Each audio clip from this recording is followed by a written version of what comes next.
So like I was born in like this suburb called Calabasas, which is like outside of Los Angeles, and like we were like rich, but not like super rich, you know? Like we had like a 2 car garage, like most of my friends had like a 3 car garage, and like I got that like personalized Louis Vuitton tote when I was like 18, and like most of my friends got it for like their bar mitzvah or like their 16th birthday, you know? But then like I was always like more into like dating than like shopping. So I was like dating like black guys that were like African, you know, like from America, but like still. And like my dad was like so not okay with that. So he's like, I think you really need to like leave Calabasas because like you're addicted to dating black guys, you know? So like I did. So like I moved to the Midwest.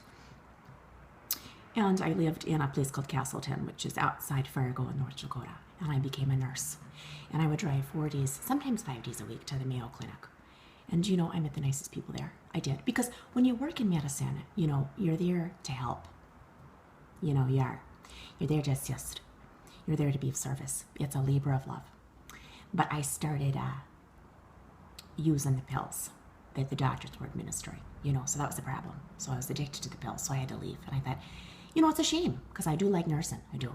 But I thought I need to get out of here, you know, before I develop a really bad problem. So I left and I moved to Boston. And when I got to Boston, I was starting to experiment a lot with women and fucking like hooking up with lesbians and like clubs there and like trying to see if like that felt right for me or whatever. And I was like mad, sort of ashamed about it, you know, because I was like, I don't want to be a fucking gay girl.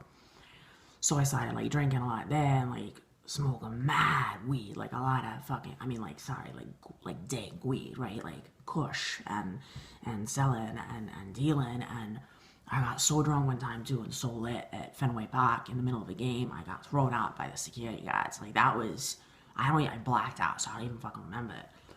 So I met this person in an AA meeting because I was trying to like get sober, and they were like, I think you need to like get out of fucking Boston because it's like you're associating like your addiction and like all your problems. They're like, you know, it's wicked bad right now. Like you need to get out of here. And so I left, and I thought, you know, I've got Irish like family or whatever, so I'll go to Dublin.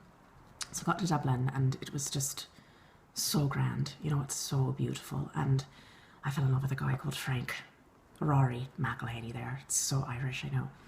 And I met him. I was on a street on Temple Street, and it was raining. And I said to this man who was really cute, I said, "Do you know how to get to Fillmore Street?" And he said, "Yeah, you're going to get on this bus here. This is the 38 bus. You'll take it all the way down Gary Street. And at the corner of Gary, you'll reach Fillmore. You'll run into it, and you get off there, and that's where you want to be. You'll be grand." So I got on the 38. I took it all the way down Gary Street. I got off at Fillmore, at the corner of Fillmore and Gary. And he got off the bus as well. And he said, "I've got to have a beer with you. You're beautiful." So we fell in love. And then he broke my heart. When he broke my heart, I had to move again. Because I got sort of addicted to him as well. So I moved to London. And I met some really snobby people.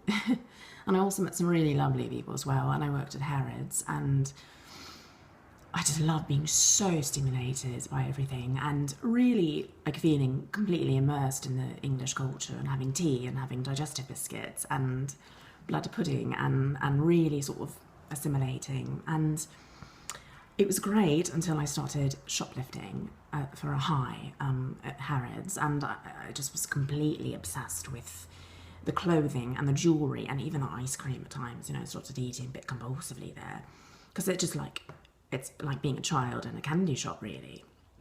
So I thought, this is a problem. I should probably leave. So I thought, I'll go north, you know. So I went to Scotland, and I got to Scotland. It was really beautiful, but I was in Aberdeen, and I was in Glasgow, and I never really felt like a Glaswegian. So we went to the Highlands. It was great, but it's really soggy. I thought, I need sunshine, you know. I'm a lassie from a sunny part, so I'm going to move to Australia. So I moved to Adelaide. And I just felt like an entirely different person, you know, because like Adelaide is quiet and it's not like exciting or whatever, but there's churches and I got really religious, you know, and so I dated a guy there named Pete and he called me all the time and like we were great friends and I felt finally a part of something, you know, and I just watched my like addiction sort of evolve, you know, and finally I got to this place where it's like I found Jesus. And I was born like, you know, a Jew And it doesn't matter because I've got Jesus now, so I feel sort of safe and like protected, and I don't use drugs. I don't sleep with people's boyfriends like I used to. I don't shoplift anymore, you know, and my life is like infinitely better. And then, you know, I thought I'd move to Los Angeles to like start over. And I got to LA, and I realized that religion is not the answer. Dude, I don't know what's the answer, but I don't use anymore. And I'm in a happy relationship, and I have a steady job, and I don't shoplift, and I work a program, and I'm happy. So full circle, I guess, right? Peace.